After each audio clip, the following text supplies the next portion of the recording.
कोल्हापूर महापालिकेच्या दुसऱ्या सुधारित विकास योजनेची मुदत सन 1991 ते 2011 या कालावधीसाठी होती।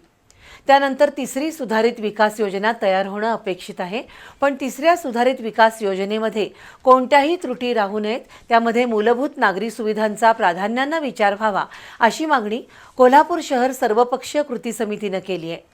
या मागणीसंबंधी आज नगर रचना उपसंचालक दिलीप कदम यांच्याशी शिष्टमंडळाने चर्चा केली। कोणत्याही शहराची विकास योजना म्हणजे त्या शहराच्या विकासाचा आराखडा असतो।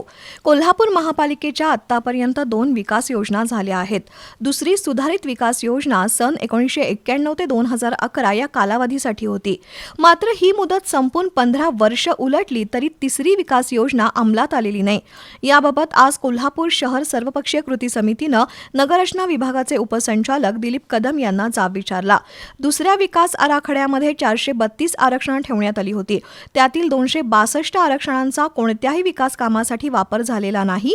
इतकंच नव्हे तर 16 आरक्षणे वगळली असून 37 आरक्षणे टीडीआर खरेदी करून विकसित झालेली आहेत।